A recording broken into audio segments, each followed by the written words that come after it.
Hello, welcome to the first video from Greenhill Junction. What you can see here is my current layout. It's in one of the bedrooms in the house. Unfortunately this layout's just about to get dismantled because I'm moving to a bigger room. So this layout's about 8 foot by 8 foot with a little bit extra where the village is. And I've been building this for about 2 years. There's not really much happened the past year because the wife was trying to convince me to move to the bigger bedroom, which I've finally decided to do. So in the next week or so this will be getting dismantled, packed up, and then all the tables moved through to the other room.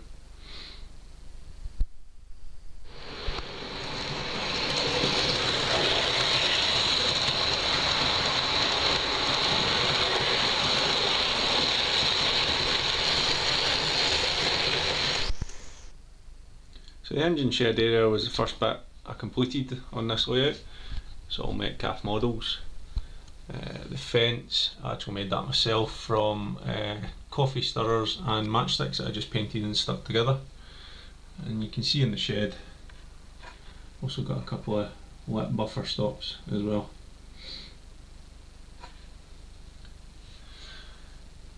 So there's 4 running lines on this. 2 upper and 2 lower. There's a 2% incline, goes up the back, past the village, again all Metcalf models, and then across the viaduct, which I had to cut down to size because I didn't have enough room to get it up the entire height of the viaduct, and then my own incline all the way down back to the station. I think that's about 2.5% incline, that one. The inner lines, they just run in a circle round past the other side of the village, under the road,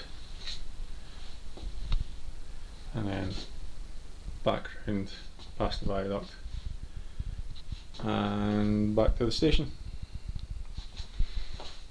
I've got a small storage yard, I suppose you could call it, at the station where things are kept, and again on the other side there's 3 sidings there for kind of longer trains to come in and out.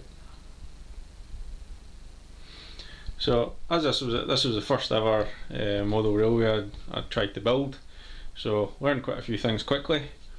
Number one is probably make sure your measurements are right, because I built all the tables and then brought them in and realised I was a little bit off. So what you can see here is there's actually a 9mm run on the tables. So to get that ramp to fit tight against the bridge, i.e. so it's level, I had to stick 3 bits of 9mm cork together to get it level. It's kind of where I stopped with the building because I really wasn't sure what I was going to do here, but I had to connect the village to the station somehow. So it's right at this join here is where the tables go up and then it goes down. So obviously that caused a few issues with the tracks as well, because every track runs across it. And what I had to do is, before I ballasted, the track's actually laid on 3mm cork as well. So before I ballasted I had to kind of cut the cork short about there and then bring the tracks across and then start the cork again to try and level it out a little bit. There's still a bump, you can see when the trains go over it there's a bump, but they don't derail, which is good. Other issues are access to areas.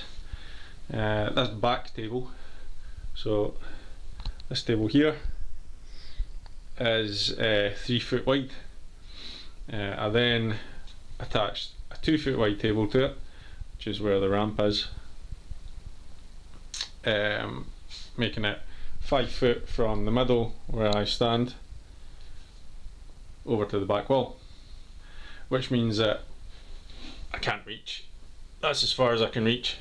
I can't reach any of the sort of shed area, so if there's any derailments, any cleaning to be done, any engines that decide they just don't want to move, I have to climb onto the tables to get over to that, which I didn't think about until I built it. The inclines were fun. I actually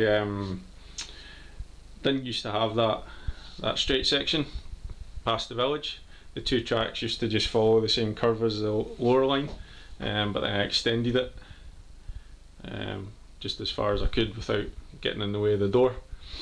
So laid that incline, but then came to this corner, and as you can see there's a bit of a bow with the outside track, because that was the only way I could get it to fit and to turn, but that's still a really tight turn and some of the trains don't like it. And also the overhang meant that I had to take the top off of the coping stones on the bridge there, and you can see what it's meant to look like, but I had to take that off because the buffers were swinging over and taking that out. So all things you learn. But apart from that, it's been a good layout. I've enjoyed building it. I basically build it as cheap as I can, so like underneath here is all rolled up newspaper covered with paper mache, rather than using like plastic cloth and things like that. Same with the embankment here. It's got card at the back, just going straight the way down at 90-degree angles from the chipboard, and then I built the embankment again, rolling up paper and then sticking bits of paper mache over it, and then just stuck the flock and things like that to it.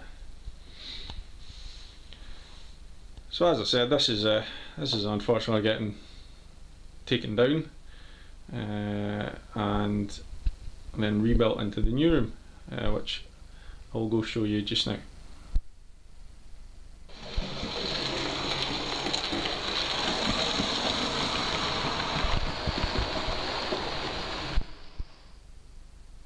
So this is going to be the new railway room. It's kind of difficult to get appreciation of the size just now, but the layout should be about 12 foot by 8 foot in here. Got all the flooring to put down tomorrow hopefully, and then it's ready to go, get things moved in here. So the plan is to again have a layout with a central island, and if I just go down the bottom end of the room, so what I'm thinking is to have basically 3 foot tables coming out from the walls, so 3 foot out, and again on the other side, and that should give me about 2 foot in the middle to stand in, which is what I've got in the other room anyway, so it's no big issue. Up the ends, I don't know if it's going to be 2 or 3 foot tables coming across, because again I don't want reach issues into the corners of the layout, but I'm not going to know until I put the 2 3 foot tables against one another and see what happens there. So the plan for the layout is to have hopefully 4 lower running lines and 2 upper running lines.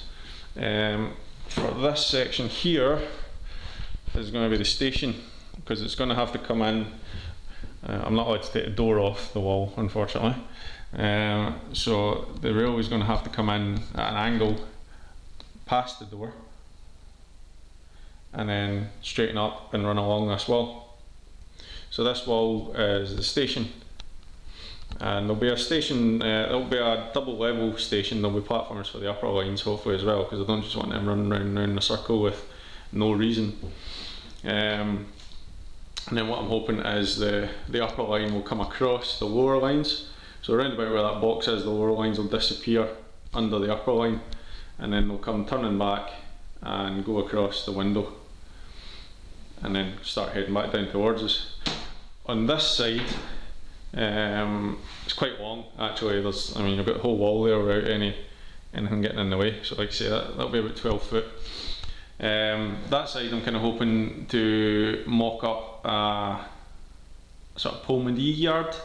Polmadie is one of the big railway yards in Glasgow, on the upper level, so there'll be plenty of sheds and sidings and sort of locos sitting about. There'll be a few sidings for carriages as well, and my plan is to make that sort of functional without encroaching on the running lines, so I can have 2 lines running by and things moving about in the yard without having to stop the trains on the main line. I think I should have enough space to create quite an effective yard there. The lower lines, the plan is to have them sweeping around and coming under the upper line, and then I think 3 will probably be visible coming past the inside of the yard, and then 1 will go under, because what I'm wanting to do in this corner is have sort of hidden sidings. So on the left hand side here, this bit, there'll be about a foot of space for me to walk up and down there, maybe a couple of foot of space, and then there'll be some sidings, really tightly packed sidings, because it's just going to be hidden storage, and then the running line will come by and these sidings will feed into it before it goes into the station, and like the upper line will be up above it, and then I'll build a hill and things like that, so when you're standing in the middle these sidings will be hidden and all you see is the upper line with the lower lines going by it. So that's the cunning plan. I had thought about doing a sort of lower fiddle yard, like I saw on Lakeside on his old layout. He actually built a fiddle yard underneath the main layout and then had an incline and it came out a tunnel. I'm still thinking about that, and I'm thinking about the engineering involved in it, to be honest, and if it was going to be anywhere, it'd probably be under this section. But what I'm going to do is I'm going to build what I've got planned, or hopefully build what I've got planned, and then see space issues and incline issues, because I don't want to mess up the inclines again. And if I want a 2% incline to get from nothing up to 9.5 centimetres, I think is about 14 foot of track. So obviously you need a decent curve to take in that 14 foot of track, because I do want the upper level and the lower level connected, the tracks that is, before I even think about putting in a lower fiddle yard. So the idea is to have an incline coming off the back of Polmadee yard round about here, and then running down, round, and then coming out at the station somewhere. But I think that's going to be hidden again, apart from where it comes out of the station, where it comes out at the fiddle yard, because the idea here is to take the viaduct from the old layout and have it going across here, and then I'm going to buy one of the laser cut bridges and use that for the upper tracks, and then probably hopefully have a river running through the two. So you know, I'm ready to have 6 tracks going over that river somehow, so I'm going to just kind of hide the incline behind all that, so it'll be between sort of the main layout and the window. And I was thinking about an incline at the other side of the yard coming down and round there and into the station, but I don't think I've got enough space, to be honest. So I might just have to have a 1-track up and down incline at that side, because I want them to be functional. I want the trains to swap about, you know, sometimes on the upper, sometimes on the lower. Obviously most of my local storage is going to be on the upper, so I'll have to bring them down to collect things from the sidings, which will be on the lower. But we'll see how it goes. Get the tables in, start playing about with the track, and see what happens. So that's about it for this. Just a quick introduction to the old layout, the room for the new layout, and the plan. So if you want to stay tuned, see how it goes, just click subscribe. I'll get videos on as often as I can, and keep you updated on the progress. So thanks for watching. See you later. Bye.